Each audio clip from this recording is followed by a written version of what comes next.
میرا غفلت میں ڈوبا دل بدل دے. یہاں تک فقہا نے لکھا ہے کہ آپ سے اگر کوئی گناہ ہو گیا, آپ نے اللہ سے گڑ گڑا کے توبہ کر لی, تو اللہ نے گناہ معاف کر دیا نا. اللہ تو کہتا ہے تائب من الذنب کمن لا ذنب لہ, جس نے گناہ سے توبہ کی ایسے جیسے گناہ کیا ہی نہیں اس نے, پکی توبہ ختم.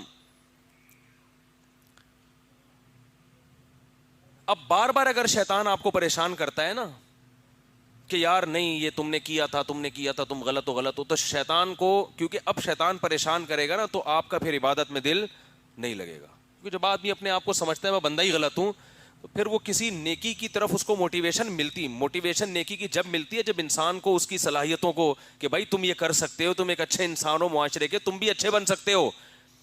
بعض دفعہ ماں باپ اپنے بچے کو بار بار ٹارچر کرتے, تو ہے ہی سالہ شکل سے ایسا لگتا ہے, تو کچھ بھی نہیں کر سکتا دیکھنا, تو بچہ واقعی کسی کام کا نہیں نکلتا ہے.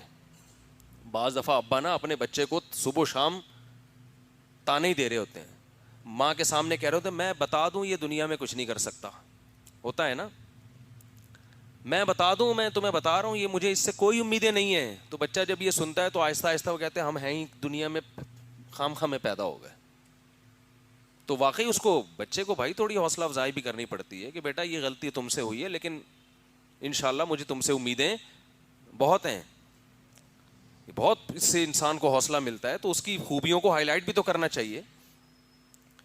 تو اب جب گناہ ہو گیا, توبہ بھی کر لیا آپ نے, ندامت بھی ہو گئی, اللہ کہتا ہے میں نے کیا کر دیا معاف. لیکن بعض لوگوں کو تقوی کا ہیضہ بھی ہوتا ہے. تقوی تو اچھی چیز ہے, لیکن تقوی کا ہیضہ صحت کے لیے بہت نقصان دہ.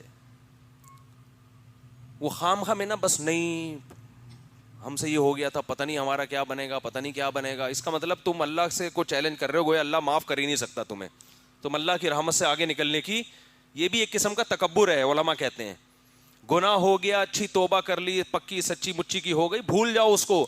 پھر بھی اگر شیطان بار بار اس کے وسوسے ڈال رہا ہے, تو علماء کہتے ہیں پھر انسان کو یہ سوچنا چاہیے بھائی مقدر میں ایسا ہی لکھا ہوا تھا, یہ تو ہو کے رہنا تھا بس. اور اس کے فائدوں پر غور کرو. فائدہ کیا, اس سے تواضع پیدا ہوئی ہے کہ بھائی ہم تو اتنے بڑے فنٹر نہیں ہیں, ہم سے تو غلطیاں بھی ہوتی ہیں. آدم علیہ السلام سے غلطی ہوئی, ان میں اور تواضع پیدا ہو گئی نا. کیا خیال ہے؟ بعض دفعہ تقوی سے تکبر بھی آ سکتا ہے. گنہگار میں تکبر کے چانسز, بول لو نا کم ہے, یہ کیا جا رہا ہے اس میں, بول.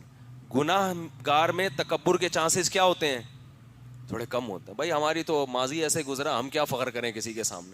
ٹھیک ہے اب بڑے فنٹر بنے ہوئے پھر رہے ہیں, لیکن ماضی میں تو ہم سے یہی ہو سکا ہے, اب تو ہم تو کسی فخر ہی نہیں کر سکتے. تو یہ پازیٹیو اس کا ایک وہ ہے. حدیث میں آتا ہے کہ اگر ساری دنیا کے سارے انسان گناہ مکمل چھوڑ کے نیک پرہیزگار بن جائیں, اللہ ان کو ختم کرے گا, ایسے لوگوں کو پیدا کرے گا جن سے گناہ ہو, اور پھر وہ اللہ سے توبہ کریں, گڑ گڑائیں. یہ گڑ گڑانا بھی اللہ کو پسند ہے. اس کا مطلب نہیں کہ گناہ کرنا شروع کر دیں, یعنی گناہ سے توبہ کے وقت جو انسان گڑ گڑاتا ہے اور اس کی وجہ سے جو تواضع پیدا ہوتی ہے کہ اپنے آپ کو فنٹر نہیں سمجھتا, یہ ادا بھی اللہ کو پسند آتی ہے. تو اب دیکھو شریعت نے گناہ سے پہلے حکم دیا کہ بچو, ہو گیا تو پھر اس کے حکام چینج ہے. بالکل ایسے جیسے آپ کو حکم ہے کہ آپ اپنے آپ کو زخمی نہ کریں, زخمی ہو گئے تو پھر علاج کریں اس کا, مایوس نہ ہو کہ یہ زخم ٹھیک ہی نہیں ہو سکتا.